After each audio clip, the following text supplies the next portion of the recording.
Bethesda trustee Margaret King looks over a remarkable collection of history dating back to 1844. The church dedicated these memories to a room where people can see and touch these links to the past. But it's the future of Bethesda that concerns Margaret today. Just over a dozen members now attend services.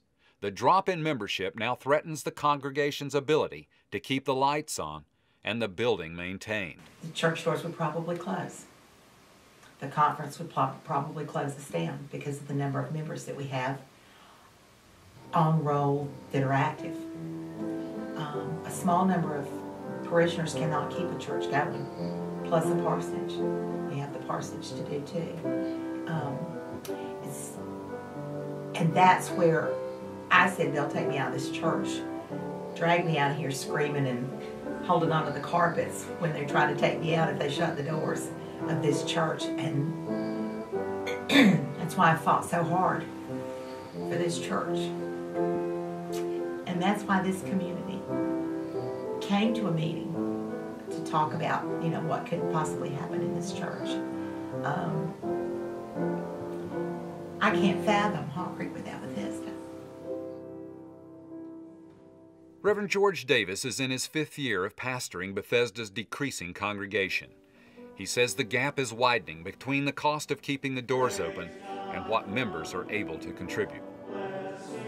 Probably because just looking at the age of the congregation, of our membership, the fact that we don't have young people, that we don't really have children at this point, did not have children at that point.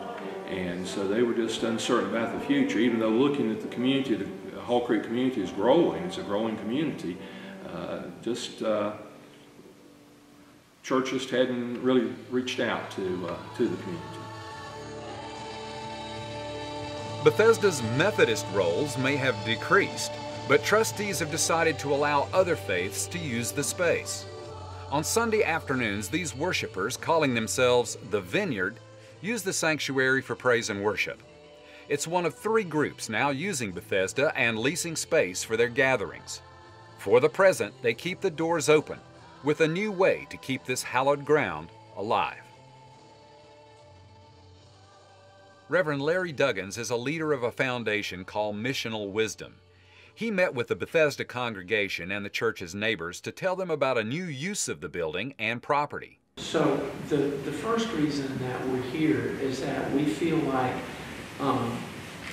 something wonderful is happening in Asheville, and we want to be part of it, and we want to draw other people here to see what it is that we do. And so we're very interested in having a regional educational center here where we will teach college students, where we will teach seminary students, and where we will teach clergy and lay people from many denominations this idea of living into Matthew 18, wherever 2 or 3 are gathered in my name.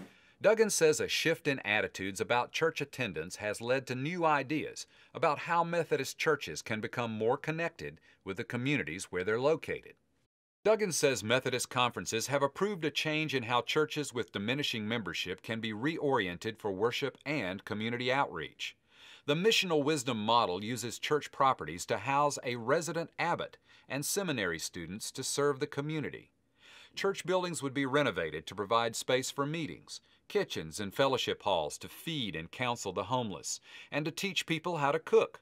Classrooms could be changed from Sunday school to daily after school. It's called radical hospitality.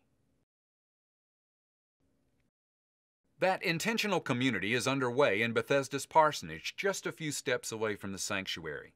Patty Clubb and her daughter live here and use the house for Bible study meetings.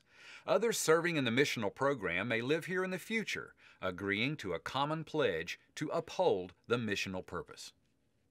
Well, the rule of life is really sort of a structure to help all the people who live in the house develop spiritually and also reach out to the community. So it has 2 purposes. One is to keep us on track in our relationship with God, but also to help us reach out and start conversations with other people.